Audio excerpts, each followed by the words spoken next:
আমার আল্লাহ চাইছি এই দুইজনের ভিতরে কোন একজনের আলমার আল্লাহ নিয়ে যাবে। সুবহানাল্লাহ বলেন। দুইজন থেকে একজনের আমার আল্লাহ নিয়ে যাবে। और अर्ज किया या रसूल अल्लाह सल्लल्लाहु अलैहि वसल्लम उन दोनों की आपके पास जमा ना रहने देगा। রসুল দুইজন আপনার কাছে রাখবে না, আল্লাহ একজনকে নিয়ে যাবে।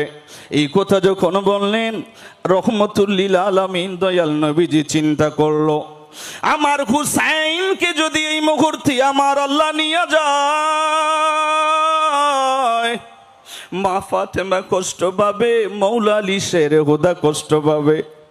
এই মুহূর্তে যদি ইমাম হুসাইনকে যদি আমার আল্লাহ নিয়ে যায়, মা ফাতেমা কষ্ট পাবে, মৌলা আলী শেরে হুদাও কষ্ট পাবে, ইমাম হাসানও কষ্ট পাবে। রহমতুল লিল আলামিন নবী বললেন, আমার হুসাইনকে আমি দেব না, আমার সাহেবজাদা ইব্রাহিম রাদিয়াল্লাহু তাআলা আনহুরে আমি আল্লাহর কাছে দিয়ে দেব।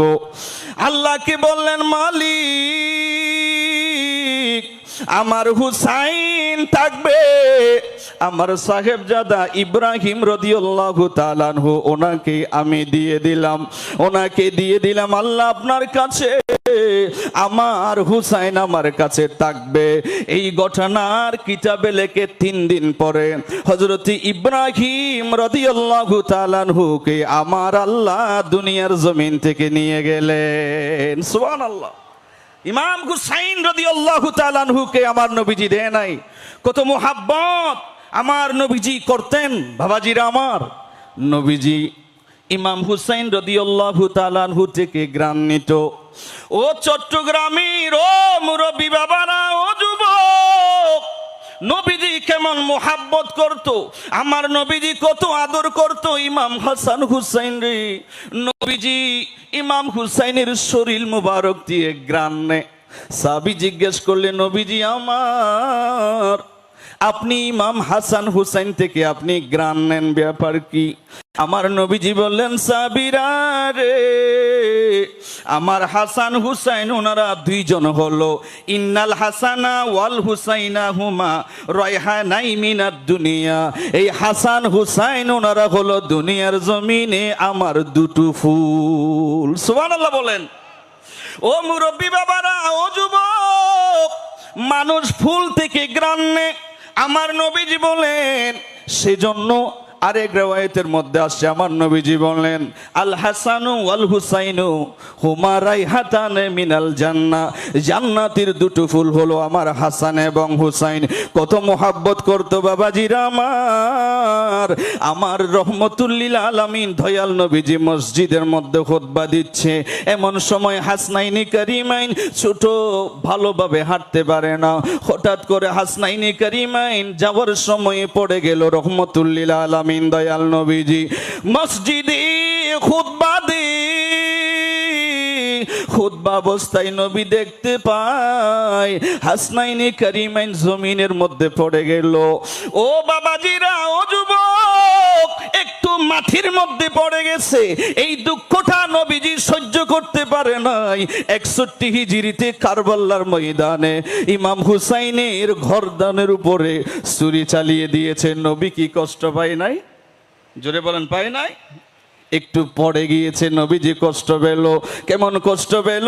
নবীজি কিতাবে লেখে খুতবা রেখে দিয়ে নবীজি মিম্বর থেকে নেমে গেলেন।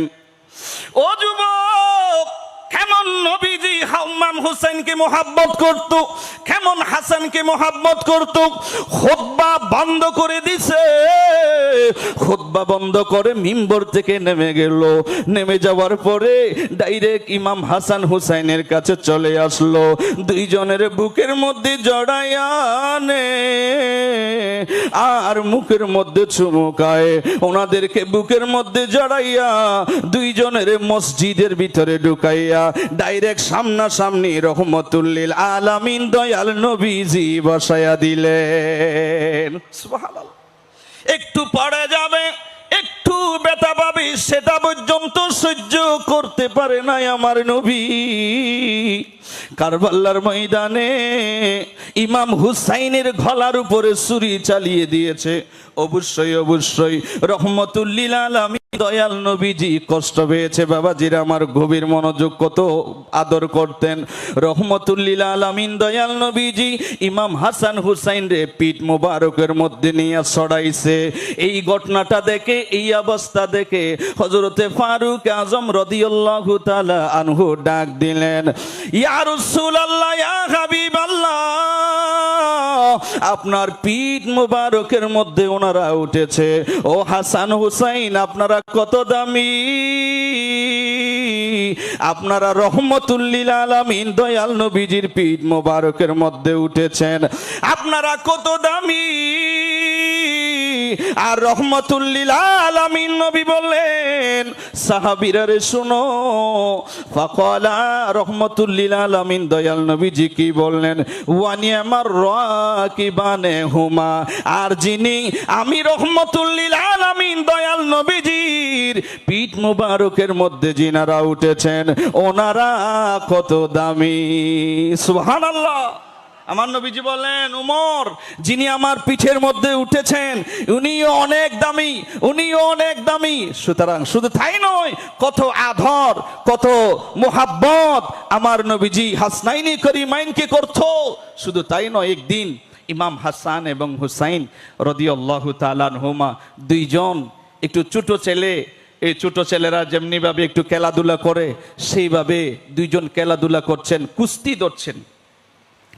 এমন সময় রহমতুল্লিল আলামিন দয়াল নবী বসে বসে ওনাদেরকে দেখতেছেন। আর আমার নবীজি বললেন, হাসান, তুমি হুসাইন রে পাকড়াও করো। এই কথা যখন বলল, মা ফাতেমা শুনলেন। মা ফাতেমা শোনার পরে নবীজিকে ডাক দিলেন, ইয়া রাসূলুল্লাহ, আপনি এটা কি বললেন? হাসান কি বললেন পাকড়াও করার জন্য? হুসাইন ছুটো, উনি তো পড়ে যাবে, আপনি হাসানকে পাকড়াও করার জন্য কেন বলেছেন? রহমতুল্লিল আলামিন দয়াল নবীজি মা ফাতেমারে বললেন, ফাতেমারে শোনো, আমি নবী দেখতে পাই দুইজন যখন একটু খেলাধুলা করে, দুই ভাই যখন কুস্তি ধরে, এই মুহূর্তে জিবরাইল আসমান থেকে এসেছে। আসমান থেকে জিবরাইল এসে বললেন, ইমাম হুসাইনকে বললেন, ও হুসাইন, একটু পাকড়াও করো, আপনার বড় ভাই হাসানকে একটু দৌড়ো, পাকড়াও করো।